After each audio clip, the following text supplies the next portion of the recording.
दुनिया में कहीं भी नहीं होता कि कोई जमहूरी रहनुमा ये ख्वाहिश रखे कि मुल्क के दिफा का इदारा अपना असल काम छोड़कर सियासी मैनेजमेंट के लिए इस्तेमाल हो, सियासतदानों का एहतसाब करने लगे, मनी लॉन्ड्रिंग रोके, करप्शन रोके, लैंड माफिया के खिलाफ क्रैकडाउन करे और फिर कानून की हुक्मरानी और इंसाफ की फरहमी की जिम्मेदारी भी वही इदारा उठाए और यूं सिविलियन बालादस्ती मुकम्मल तौर पर ख़त्म हो जाए और पूरा कंट्रोल इस्टेब्लिशमेंट के हाथ में चला जाए। ये बात किसी भी जमहूरियत में काबिल कबूल नहीं होती। लेकिन साबिक वज़ीर आज़म इमरान खान एक तरफ अपनी सारी नाकामियां फौज पर डाल रहे हैं कि हुकूमत में उनके हाथ में कुछ नहीं था और दूसरी तरफ आइंदा हुकूमत में आकर भी उनका प्लान यही है कि पाकिस्तान की खुफिया एजेंसी ISI एहतसाब से लेकर कानून की हुक्मरानी कायम करने, मनी लॉन्ड्रिंग रोकने, स्मगलिंग रोकने और यहाँ तक के ज़मीनों पर कब्जे रोकने के लिए भी किरदार अदा करे। यानी आइंदा हुकूमत में आकर इमरान खान की नज़र में एक यही तरीका है पाकिस्तान को दलदल से निकालने का। लेकिन दिलचस्प बात यह है कि पौने 4 साल तक ISI उनके कंट्रोल में रही और 2 DG ISI उनकी मर्जी के रहे, मगर वो खुद ये काम उनसे क्यों नहीं करा सके और क्यों मुल्क को तरक्की की राह पर नहीं डाल सके। बल्कि इमरान खान ने तो इसी इंटरव्यू में खुद ये तस्लीम कर लिया कि उनके 3 साल में 10 अरब डॉलर्स की तो सिर्फ दुबई में प्रॉपर्टीज़ खरीदी गई। हालांकि इमरान खान इक़्तिदार में आने से पहले आवाम को ये ख्वाब दिखाते रहे कि पाकिस्तान में सालाना 10 अरब डॉलर्स की तो मनी लॉन्ड्रिंग होती है और वो इक़्तिदार में आकर इसे रोकेंगे। अमेरिका की स्टेट डिपार्टमेंट की रिपोर्ट है कि हर साल पाकिस्तान में 10 अरब डॉलर मनी लॉन्ड्रिंग होती है। 1000 अरब रुपया जब इस मुल्क का हर साल चोरी होकर बाहर जाता है, आपको अंदाजा है पाकिस्तान जब हर साल बेकारियों की तरह भीख मांगता है और कर्जे लेता है, इस कौम को गुलाम बनाता है। फिर अगस्त 2018 में इक़्तिदार में आए तो दिसंबर 2018 में इमरान खान ने दावा किया कि 26 ममालिक से पाकिस्तानियों के 11 अरब डॉलर्स के बैंक अकाउंट्स का पता चल गया है।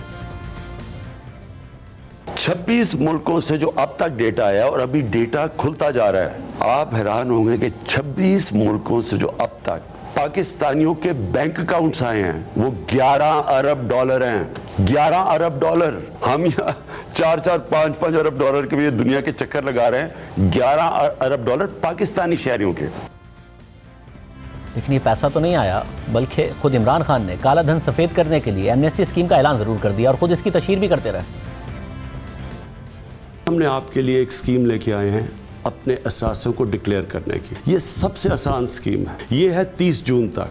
ये आपके पास एक मौका है कि जो भी आपकी बेनामी प्रॉपर्टीज़ पड़ी हैं, बैंक अकाउंट्स पड़े हुए हैं, इन सब को आप डिक्लेयर कर दें। ये आपको एक ऐसा मौका मिल रहा है जो कि 30 जून के बाद आपको नहीं मिलेगा। बैरून मुल्क से पाकिस्तान का पैसा वापस लाने का वादा किया, लेकिन हुकूमत मिली तो उल्टा ब्लैक का पैसा वाइट करने की स्कीम दे दी और जिसने जो फ़ायदा उठाना था उठा लिया। मगर अब इमरान खान पछता रहे हैं कि एमनेस्टी स्कीम गलती थी। जो मेरे से एक गलती हुई वो एंड में हमने करने की कोशिश मुझे शुरू में करना चाहिए था कि आगे से जो भी हम अब एमनेस्टी कभी दें तो एमनेस्टी सिर्फ एक होनी चाहिए कि जो भी अपना पैसा इंडस्ट्री में लगाएगा उसी का सिर्फ वो ब्लैक का पैसा वाइट कर सकता है। इमरान खान ने अपने इंटरव्यू में मजीद कहा कि पाकिस्तान में ताकतवर ना कानून के नीचे है, ना टैक्स देता है और पैसा चोरी करके मुल्क से बाहर भेज देता है। इमरान खान ने खास तौर पर रियल एस्टेट का हवाला दिया, जिसे अपनी हुकूमत में सबसे ज़्यादा फ़ायदा पहुंचाया। उसी रियल एस्टेट को आज इमरान खान सबसे बड़ा माफिया कह रहे हैं। और दिलचस्प बात यह है कि रवां साल इमरान खान की अहलिया बुशरा बीबी की दोस्त फराह गोगी पर आमदनी से ज़ायद असासों का इल्ज़ाम लगा। उन्होंने भी इमरान खान की हुकूमत में 33 करोड़ रुपए का एमनेस्टी स्कीम से फ़ायदा उठाया, मगर इमरान खान उल्टा उनके दिफा में आ गए और फ़ख्र से यह जवाब पेश किया कि रियल एस्टेट ने तो उनके 3 साल दौर में सबसे ज़्यादा पैसा बनाया है। ये जो आपने फराह खान के ऊपर केस डाला है, कहा गया जी उसकी दौलत में 3 साल में बड़ा इजाफा है। आप सिर्फ ये चेक कर लें कि रियल एस्टेट में पिछले 3 साल में जो पैसा बना है वो पाकिस्तान की तारीख में नहीं बना। रियल एस्टेट के अंदर जिस तरह का पैसा आया है, ये जरा जितने भी रियल एस्टेट के लोग हैं उनसे जरा पूछें तो सही कि उनकी दौलत में कितना इजाफा हुआ। तो ये कोई क्राइम तो नहीं है।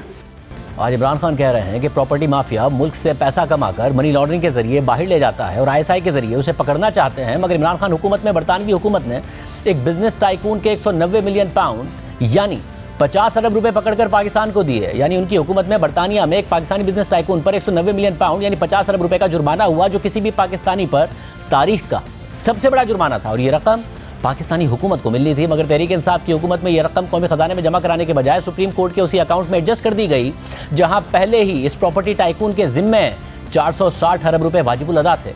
और यूं इस प्रॉपर्टी टाइकून को जो जुर्माना हुआ था वो इमरान खान ने दोबारा उसको ही वापस कर दिया और ये पाकिस्तान की तारीख में किसी भी वजीर आजम का सबसे बड़ा स्कैंडल है। 50 अरब रुपए का स्कैंडल है। इस हवाले से हमने उस वक्त भी मामले खुसूसी बराए एहतसाब शहजाद अकबर से सवाल किया कि ये कैसे हो सकता है कि आप बरतानवी इदारे NCA से मुआहिदा कर लें और पाकिस्तानी अवाम को ना बताएं। ये जो पैसा है ये पाकिस्तान में आके स्टेट बैंक में जाएगा या सुप्रीम कोर्ट ने जो पहले ही फैसला दिया हुआ 460 अरब रुपए का उसमें जाएगा? जितना मैंने आपको बताया है कि प्रेस रिलीज की जो पैरामीटर्स हैं उसके बाहर मैं नहीं जा सकता। उसमें लिखा हुआ है स्टेट ऑफ पाकिस्तान को आएगा और फिर आगे से जिस तरह से वो आगे खर्च किया जाएगा वो भी आने वाले दिनों में आपके सामने। आपका ये दावा कि गवर्नमेंट ने एफर्ट की और लूटी हुई दौलत वापस आ रही फिर गलत साबित हो गया ना, क्योंकि सुप्रीम कोर्ट में केस पहले से है और अगर वो सुप्रीम कोर्ट में ये पैसे जमा कराते हैं तो आप लोगों की तो कोई विक्ट्री नहीं है लूटी हुई दौलत, क्योंकि तो सुप्रीम कोर्ट का पहले से फैसला है। आपके सामने दो एजेंसीज ने जिन्होंने काम किया उनकी दोनों की तरफ से एक पोजीशन प्रेस आ गई है और साथ ये भी बतला दिया गया है कि इसकी जो फर्दर डिटेल्स हैं एज पर दैट एग्रीमेंट वो डाइवर्ज नहीं की जा सकती।